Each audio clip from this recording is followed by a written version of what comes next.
Hola, ¿qué tal? Esto es lo que escribí esta semana para el comentario del día. Esta es la coyuntura económica y algo más. Decía el gran McGrath, la estabilidad es como los pequeños detalles de la vida. Cuando hay, no se percibe. Si no hay, se percibe y mucho. En esta ocasión quiero tocar un tema mucho más técnico, pero bastante relevante. A ver, durante mucho tiempo se pensó que una mala estrategia empresarial tenía dos componentes. Primero, no producir al 100% de la capacidad instalada. Esto es, poner a trabajar la maquinaria y equipo a toda su capacidad. Y segundo, financiar parte de la actividad empresarial con crédito. Sin embargo, ha quedado demostrado a lo largo del tiempo que el uso del crédito como herramienta empresarial puede potencializar el crecimiento del negocio de una forma muy importante. De igual forma, el análisis de entorno ha demostrado que no siempre se gana más por el simple hecho de producir más. Depende de la situación del propio mercado y qué tanta demanda por los bienes exista. Para poder incrementar el nivel de demanda de bienes, es necesario que las personas tengan un ingreso estable. Finalmente, con eso van a consumir. Pero esa estabilidad tiene que darse a lo largo del tiempo, de tal manera que se les permita considerar un aumento en su consumo presente. Un consumo que requerirá mayor producción, que a su vez podría ser financiada por las empresas con el uso de instrumentos de crédito, generando de esta manera un círculo virtuoso que permite que la economía crezca y de ahí lo relevante de poder analizar cómo están manejando las empresas del país sus fuentes de financiamiento. En ese sentido, y al respecto, vale la pena comparar cómo ha evolucionado el financiamiento de las empresas en lo que va del año, sobre todo si tenemos en cuenta que el incremento de la inflación ha provocado ya que las tasas de interés también se modifiquen. De acuerdo con la encuesta trimestral de evaluación coyuntural del mercado crediticio del Banco de México, tenemos lo siguiente. Primero, en el primer trimestre del año, 63.5% de las empresas encuestadas señaló que utilizó financiamiento de proveedores. Para el segundo trimestre disminuyó en 0.5%, es decir, se posiciona en 63%. En el primer trimestre del año, 33.7% usó crédito de la banca comercial, contra un 34.9% que lo utilizó en el segundo trimestre. Hubo un incremento del 1.2%, algo bueno.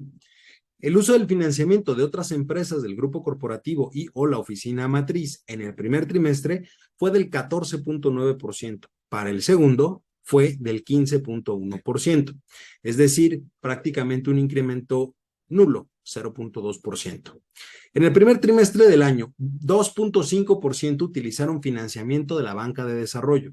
2.6% de la banca domiciliada en el extranjero, bancos que están fuera del país, y 1.8% se financiaron con la emisión de deuda, bonos, acciones, etcétera.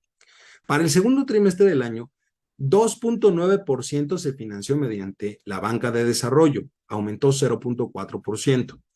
3.5% se financió con la banca domiciliada en el extranjero. Ahí hubo un incremento de casi un punto porcentual y solamente 0.8% emitieron deuda, lo cual significa que disminuyó también de manera significativa un punto porcentual. Las empresas que ya contaban con algún crédito bancario al inicio del primer trimestre de 2022 era más o menos el 46% de los encuestados y para el segundo se colocó en el 47%, es decir, se modificó y tiene que ver con algunos buenos resultados que acabamos de mencionar. El 19.5% de las empresas utilizó nuevos créditos bancarios en el primer trimestre y para el segundo fue el 21% de las empresas encuestadas los que las utilizaron. Es decir, sí hubo o sí hay un incremento en el uso del crédito. Tanto en el primer trimestre como en el segundo, todas las empresas que utilizaron nuevos créditos bancarios están satisfechas porque enfrentaron condiciones más favorables a las del periodo previo de acuerdo a su percepción en términos de condiciones para refinanciar los créditos y percibieron que los plazos ofrecidos fueron muy similares, aunque los montos ofrecidos, los requerimientos de colateral, las garantías, los tiempos de resolución del crédito, las comisiones, otros gastos y sobre todo las tasas de interés se percibieron con condiciones menos favorables que en periodos anteriores.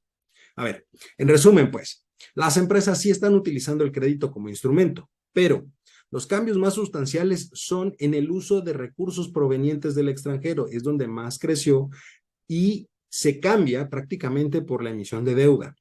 Esto es motivado justamente por el diferencial que hay de las tasas de interés de nuestro país con el de otros. Se gana o cuesta menos el dinero fuera del país que aquí mismo en México.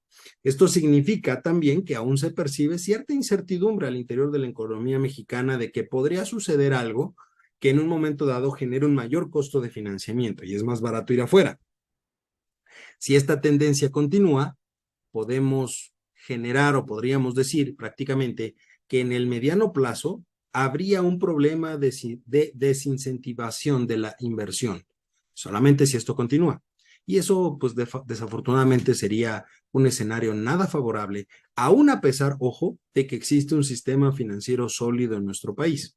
Habrá que esperar a ver cuáles son las decisiones de política monetaria para los siguientes meses, que eso finalmente impactará en el costo del crédito, y habrá también que ver cómo funcionan las acciones tomadas por el gobierno, si es que hay acciones tomadas por el gobierno para tratar de mitigar también la inflación.